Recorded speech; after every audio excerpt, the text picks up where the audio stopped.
Salut les traders, nous allons pour un nouvel épisode de USD et EURUSD. Comme vous le savez, à chaque fois, une fois par semaine, on revise ce qui se passe durant le courant de la semaine du trading.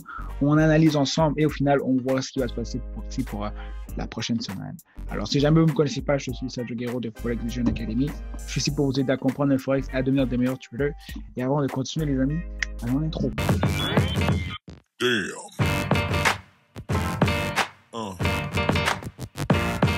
Yeah.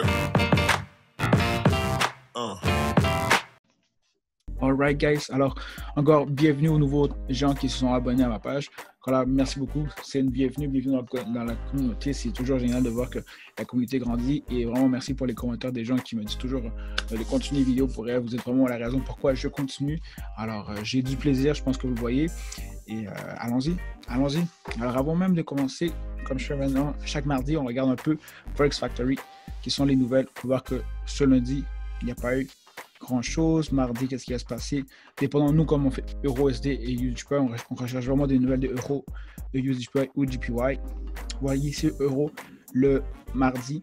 Ouais, c'est ça, le mardi à 11h. Il y a deux nouvelles qui vont être importantes. Alors, faire attention si vous faites des transactions de la volatilité.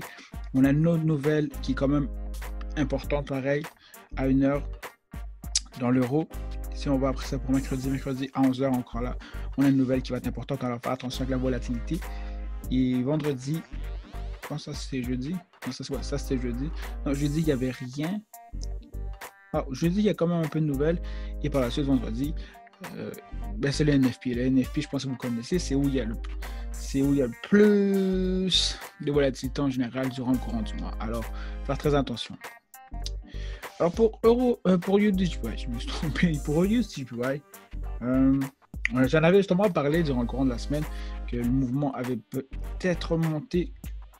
Ce qui est important de voir, c'est vraiment, parce que si je fais beaucoup de lignes, c'est vraiment un peu ma manière de procéder. On peut voir que le marché avait fait une candle en daily, ce qui était quand même une bonne indication que peut-être le marché allait monter, mais on peut voir que maintenant la prochaine candle qui est ici, il lui reste à peu près 4 heures, la prochaine candle en daily, on n'a pas pu percer la ligne rouge que j'ai mis. La ligne rouge que j'ai mis là, c'est le Fibs 30.20. On voit justement que le marché a fait une exhaustive wick. Une exhaustive wick, c'est quoi? C'est-à-dire que le marché s'est rendu jusqu'en haut, mais le marché n'a pas pu. Et à la fin, ça démontre justement que les buyers, les gens qui étaient en mode sell, se sont fait manger par les sellers parce que c'est les sellers qui ont pris vraiment, on pourrait dire, ont gagné ce match, ce combat ici. On voit vraiment que les buyers ont été vraiment coupés jusqu'à la fin. Et c'est pour ça qu'on appelle un exhausted wick parce que c'est vraiment, on voit réellement qu'il y a une grosse rejection du marché. Alors dans un catage, c'est quand même très important. Puis on voit ici que le marché, à plusieurs reprises, a essayé de passer le 38.20 et n'a pas été capable. Alors, logiquement, on peut voir le marché, si on suit vraiment un peu la donne, on peut voir vraiment le marché continuer à aller vers le bas si tout se passe bien. Alors, en sachant justement, il faudrait vraiment juste que le canal en daily ferme réellement comme il est en ce moment. Et s'il ferme bien, on a justement une confirmation que le marché est en exhausted. Excusez-moi, il y a eu vraiment une exhausted wick, c'est-à-dire qu'il y a vraiment une grosse réjection du marché par rapport à ça. Et par la suite, il faut juste après ça mettre les take profit. Si par la suite, après ça, je mets mes choses ici. Pour le marché a rejeté le 38, on pourrait dire que le marché va aller à 0,27, mais toujours aussi tenir compte des supports et résistances qui sont dans les alentours.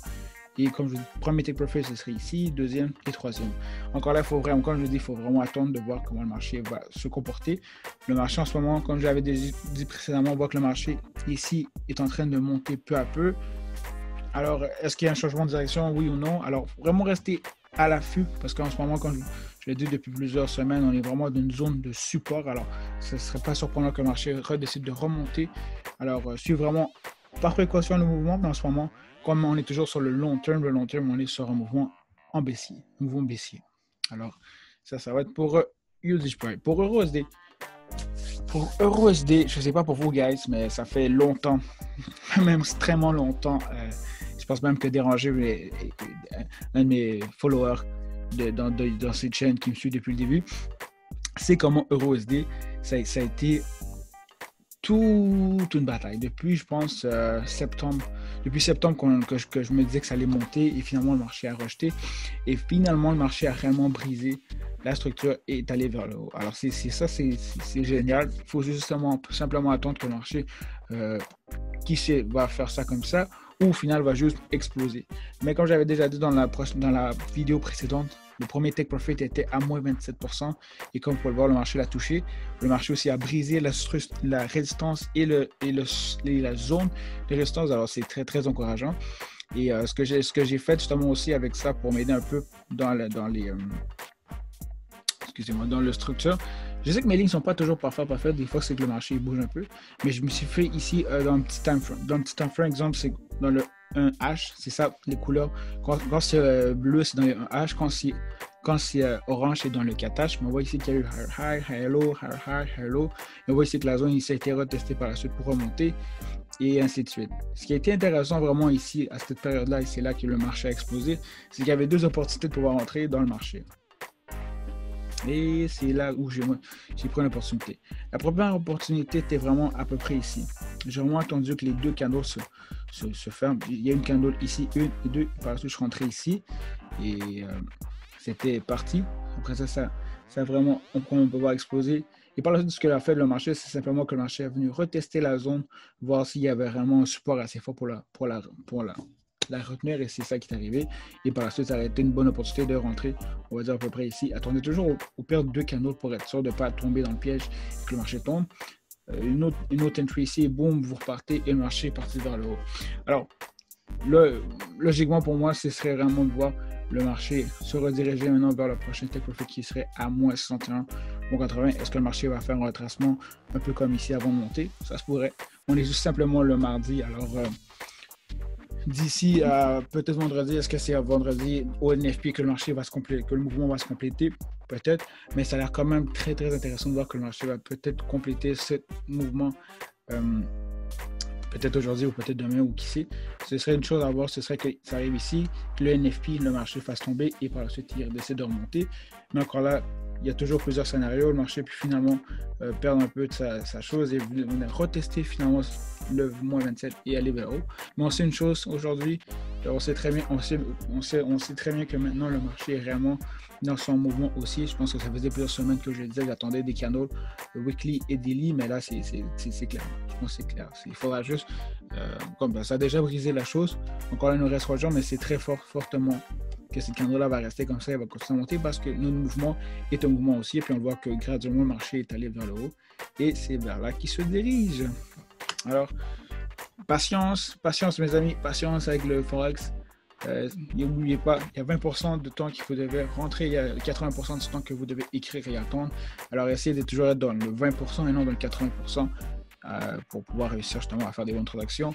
Le Forex, c'est une game de mindset, une game vraiment mentale. Alors si vous êtes fatigué, vous avez des choses dans votre tête, ça va vraiment affecter votre trading. Alors soyez très patient.